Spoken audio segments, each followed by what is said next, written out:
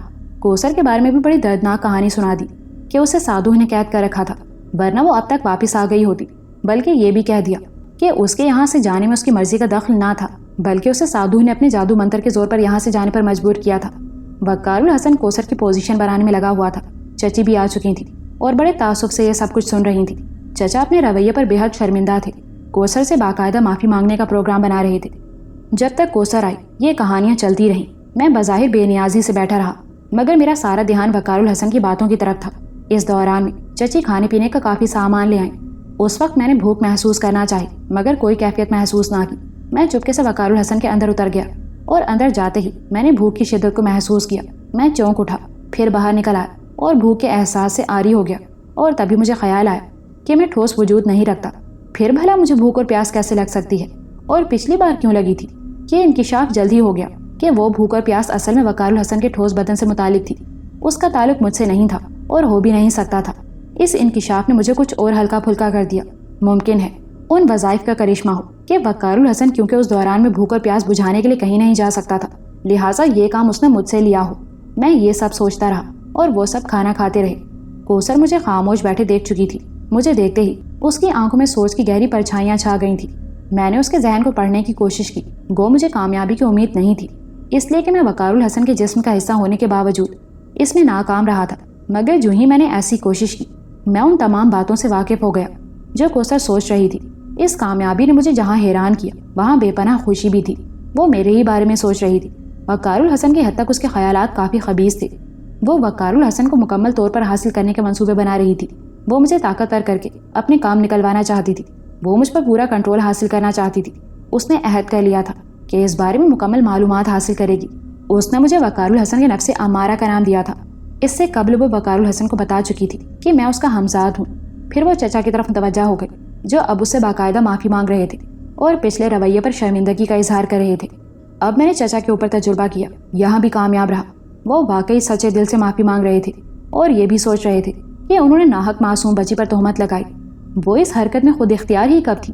یہ تو اس خبیث سادھو کا کام تھا جس نے ان کے خاندان کو بدنامی کے دریا میں دھکیل دیا تھا۔ چچی کے دماغ میں پڑ چکا تھا۔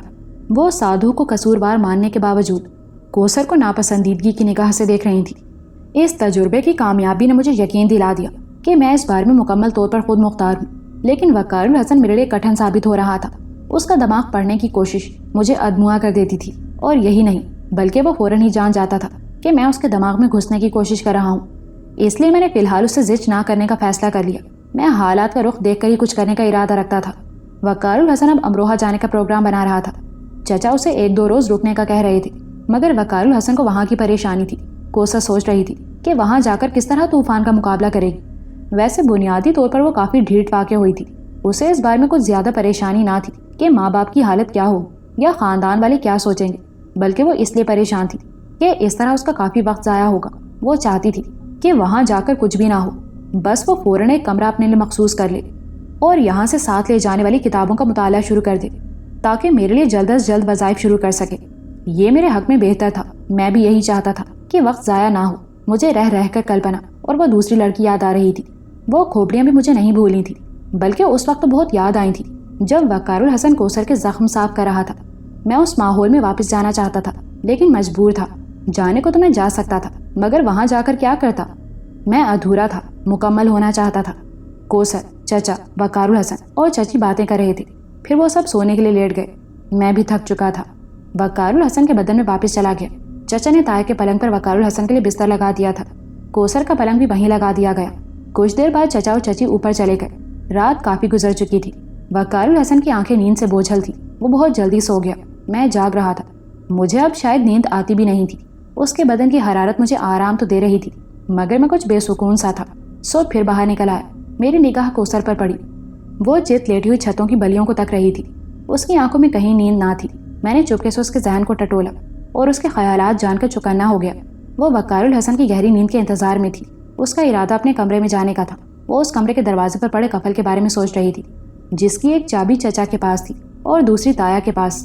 میں چاہتا تو اوپر جا کر چچا کے کمرے سے چابی تلاش کر کے لا سکتا تھا، مگر میں نے ایسا نہیں کیا، بلکہ میں دیکھنا چاہتا تھا کہ کوثر اس سلسلے میں کیا کرتی ہے۔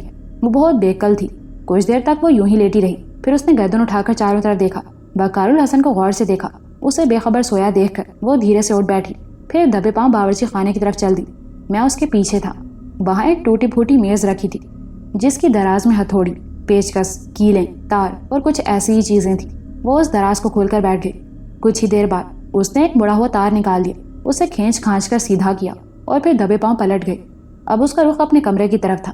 دروازے پر پہنچ کر وہ کفل پر جھک گئی۔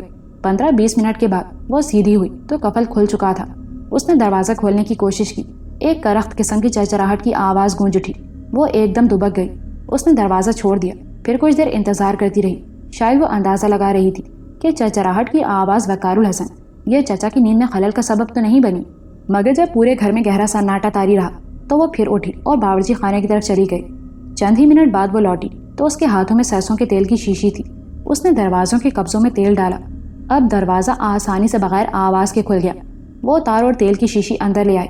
اس نے دروازہ اسی طرح بھیڑ دیا، پھر اندر سے کنڈی بھی لگا لی۔ میں دروازہ بند ہونے سے پہلے ہی اس وقت اندر داخل ہو کر اندھیرے کونے میں دبک چکا تھا۔ جب وہ تپائی پر تیل اور تار رکھ رہی تھی میں چھت کی طرف اٹھ گیا تھا۔ اس طرح اسے دکھائی دینے کا امکان کم ہی تھا۔ کمرے میں گھپ اندھیرا تھا۔ باہر رکھی لالٹین کی نیچی لو کی اندر آنے والی روشنی بہت مدھم تھی، اور دروازہ بند ہونے کے بعد تو وہ روشنی بھی باہر ہی رہ گئی تھی۔ اس نے ٹٹول کر موم بتی تلاش کی۔ مجھے سب کچھ صاف دکھائی دے رہا تھا۔ اس نے جلدی موم بتی جلا دی اور فوراً ہی لکڑی کے اس ریک کی طرف بڑھ گئی جہاں کتابیں رکھی تھیں۔ اس نے جلدی جلدی کچھ کتابیں نکالی، ایک کپڑے کا تھیلا لے کر کتابیں اس میں رکھیں اور کمرے سے باہر آ گئی۔ میں اس کے پیچھے ہی باہر آ گیا۔ اس نے کتابوں کا تھیلا دروازے کے قریب اوپر جاتی ہوئی سیڑھیوں کے نیچے پڑی اینٹوں کے پیچھے چھپا دیا۔ کتابیں چھپا کر وہ دبے پاؤں چلتی ہوئی واپس پلنگ تک آ گئی۔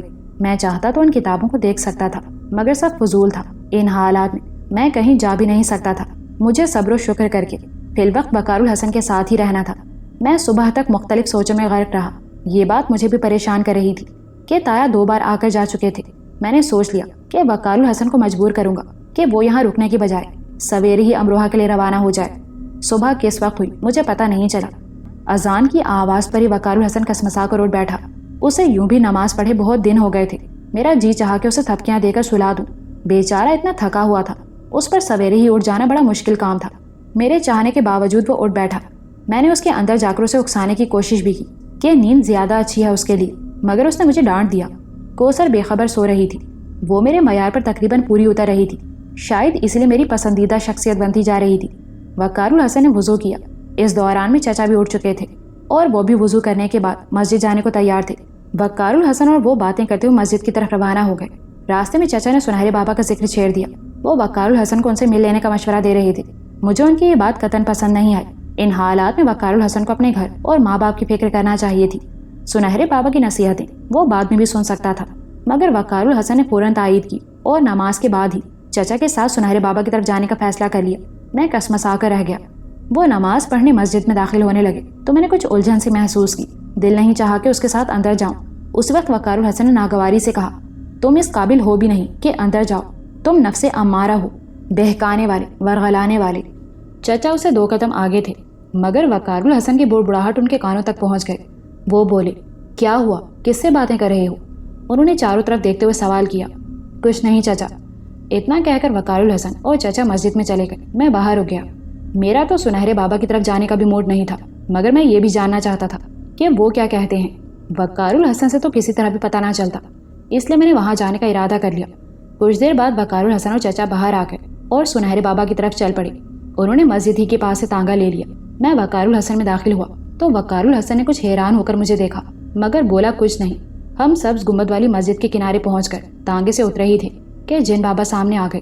ان کی آنکھیں انگارہ ہو رہی تھیں۔ وہ وقار الحسن کو دیکھتے ہی اس کی طرف لپکے اور اس کے دونوں کاندھے پکڑ کر اسے جھنجھوڑنے لگے۔ تو نے وہ پڑیا ضائع کر دیا سب کچھ۔ وہ جو بدن پر ملا تھا اور کپڑوں پر، وہ سب بہا دیا پانی میں۔ جا دور ہو جا یہاں سے، اب تجھے کوئی نہیں بچا سکتا۔ چلا جا۔ نہیں ہے بابا، اب وہ تجھے کبھی نہیں ملیں گے۔ جا۔ وہ اتنی زور زور سے چیخ رہے تھے کہ وہاں موجود تمام لوگ ہماری طرف متوجہ ہو گئے۔ وقار الحسن پھک کھڑا تھا، اس کا رنگ بالکل سفید ہو گیا تھا۔ مجھے بھی یاد آ گیا کہ سنہرے بابا نے کسی سپوف کی ایک پڑیا دی تھی اور کہا تھا کہ فیروزے کی انگوٹھی مل جائے تو وہ سفوف کو اس پر اچھی طرح رگڑ لی. پھر بچا ہوا تمام سفوف اپنے بدن پر، کپڑوں پر اور سر کے بالوں کی جڑوں میں لگا لی. وقار الحسن نے ایسا ہی کیا تھا، مگر چچا کے گھر آتے ہی وہ نہا لیا تھا اور اس نے کپڑے بھی بدل لیے تھے. یہی کچھ وقار الحسن سوچ کر حواس باختہ ہو گیا کہ غلطیاں اس سے بار بار ہو رہی ہیں. چچا سہم کر ایک طرف ہو گئے تھے. لوگ چاروں طرف جمع ہوتے جا رہے تھے. جن بابا کو لوگ مجذوب سمجھتے تھے. کسی کو شاید ہی علم ہو کہ وہ انسان نہیں جن تھے.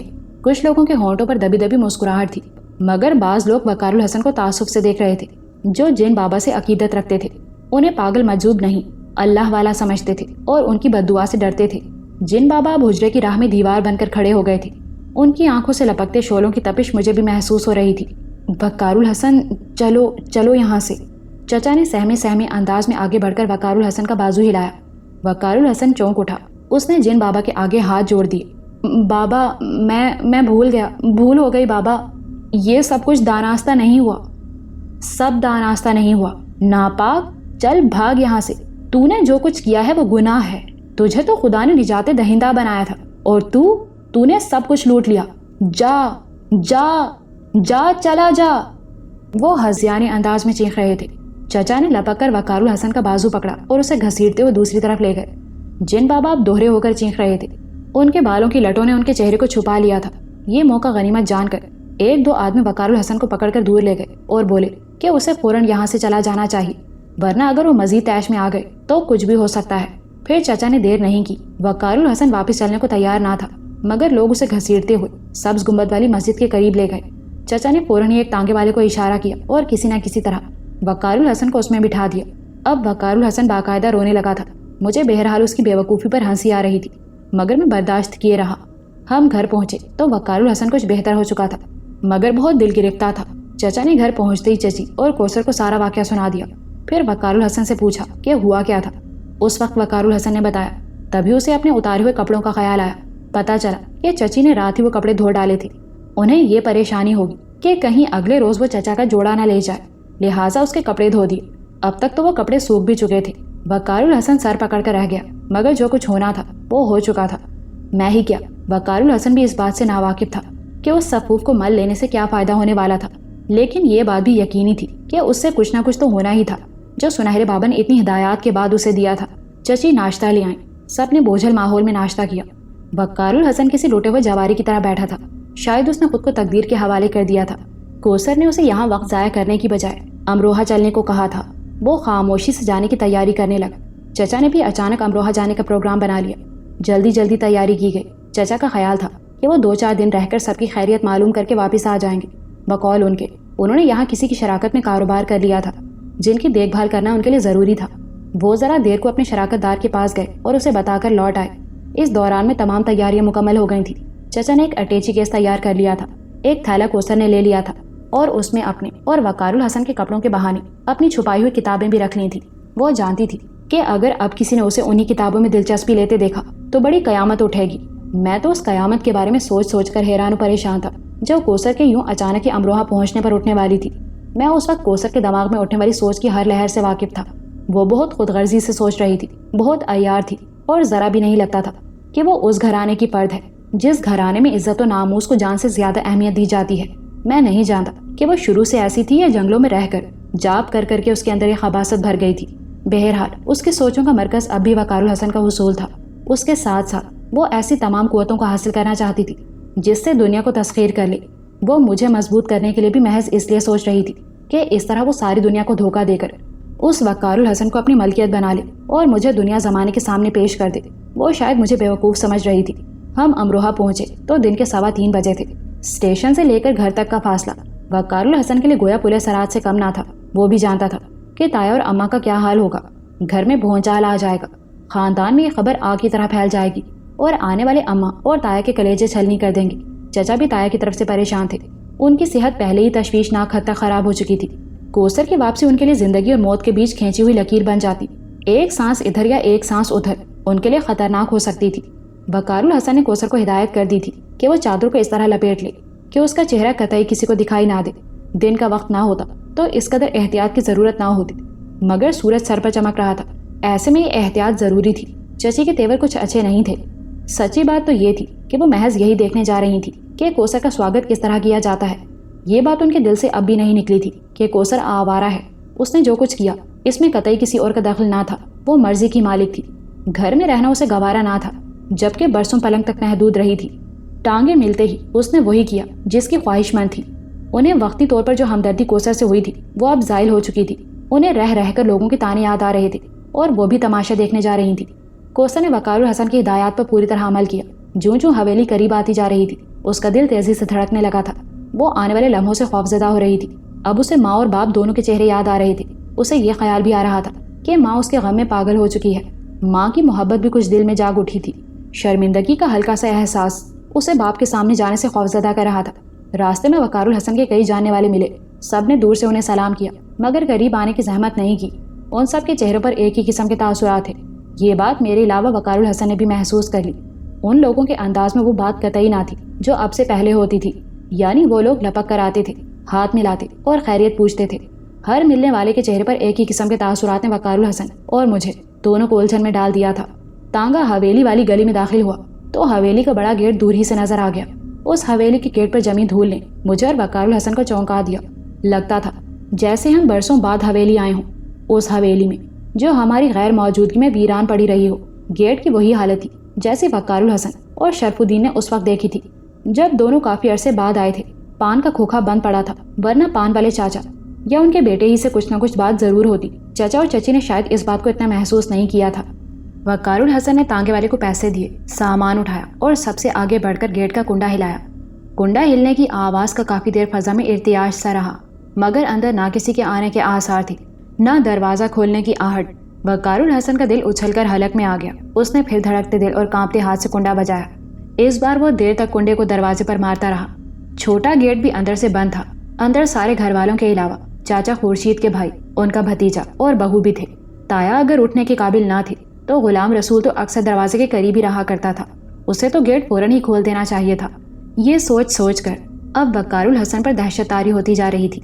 چچا بھی کچھ ہراساں ہو گئے تھے۔ کیا ہوا؟ کیا بات ہے؟ یہ دروازہ کیوں نہیں کھل رہا؟ وہ گھبرا کر پوچھنے لگے۔ پتہ نہیں، اللہ خیر کرے، وقار الحسن کے منہ سے بے ساختہ نکلا۔ ہٹو، میں دیکھتا ہوں۔ اتنا کہہ کر چچا نے کنڈے کو پوری طاقت سے بجانا شروع کر دیا۔ وقار الحسن نڈھال ہو کر دیوار سے ٹک گیا۔ کوثر نے تمام احتیاط بالائے طاق رکھ کر چہرے پر سے چادر ہٹا لی تھی۔ کنڈا بجتا رہا، آواز گونجتی رہی۔ وقار الحسن کو لگا جیسے ہزاروں گھنٹیاں بج رہی ہوں، جیسے طبل پر چوٹ ماری جا رہی ہو، جیسے گھنٹہ گھر کے بڑے گھڑیال کا پینڈولم ہل رہا ہو اور اس کے دماغ سے ٹکرا رہا ہو۔ اس سے پہلے کہ وہ اپنے اندر کے طوفان سے گھبرا کر چینخ اٹھتا، اچانک حویلی کا گیٹ تیز چرچراہٹ کے ساتھ تھوڑا سا کھلا۔ خورشید چاچا کی بہو کا خوفزدہ چہرہ جھانکتا نظر آیا اور جب اس کی نگاہ وقار الحسن پر پڑی اس نے جلدی سے پورا گیٹ کھول دیا۔ ہلدی اس کے چہرے پر کھنڈی ہوئی تھی، آنکھیں پھیل کر وحشت ناک انداز میں سکڑ رہی تھی، ہونٹوں پر پپڑیاں جمی ہوئی تھیں۔ وہ گوشت پوشت کی بجائے صرف ہڈیوں کا پنجہ نظر آ رہی تھی۔ اس کی سانس بھی یوں پھولی ہوئی تھی جیسے وہ یہاں تک میلوں کا سفر طے کر کے آئی ہو۔ وقار الحسن تیزی سے اندر داخل ہو گیا۔ کیا بات ہے؟ اتنی دیر کیوں کر دی کھولنے میں؟ سب ٹھیک ہے نا؟ پے در پہ سوال کرتے ہوئے وہ چاروں جانب نگاہ دوڑا رہا تھا۔ لگتا تھا پوری حویلی ویران ہے، جگہ جگہ بکھرے ہوئے سوکھے پتے، ایک طرف لڑھکتی ہوئی بالٹی، دھول میں اٹی پانی کی ٹینکی، خالی باورچی خانہ اور پلنگوں پر بکھرے سوکھے پتوں نے اسے وحشت زدہ کر دیا۔ وہ ایک دم اس کی طرف پلٹ کر چینخ اٹھا۔ کہاں ہیں سب؟ بولتی کیوں نہیں ہو؟ وہ اب بھی نہیں بولی۔ اس کے ہونٹ پھڑپھڑا کر رہ گئے، اس کی آنکھوں کے کنارے پانی سے بھر گئے اور اس نے دوپٹے کا پلو منہ میں ٹھونس لیا۔ چچا جو ہونوکوں کی طرح کھڑے تھے ایک دم جیسے ہوش میں آ گئے۔ اس سے کیا پوچھتے ہو؟ دیکھو اندر دیکھو۔